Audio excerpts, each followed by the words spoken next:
All right, so we're gonna start some germination on these muscadine seeds.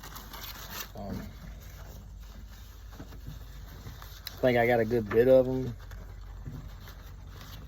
Yeah, about 15, 20 seeds. I have buckets of soil everywhere, so. This is a mixture, it's already wet. This is a mixture of that humble acre soil I always talk about and sawdust. And that soil is already damp, so we're gonna leave that in there like that. We're not gonna mess with that. I'm gonna drop these seeds in there. Then we're gonna cover it up. Once they're in, we're gonna stick it in the freezer for about 3 months.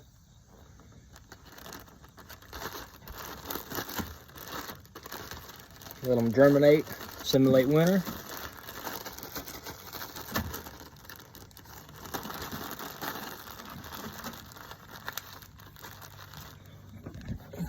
In 3 months, we'll come back and plant them indoors, more than likely.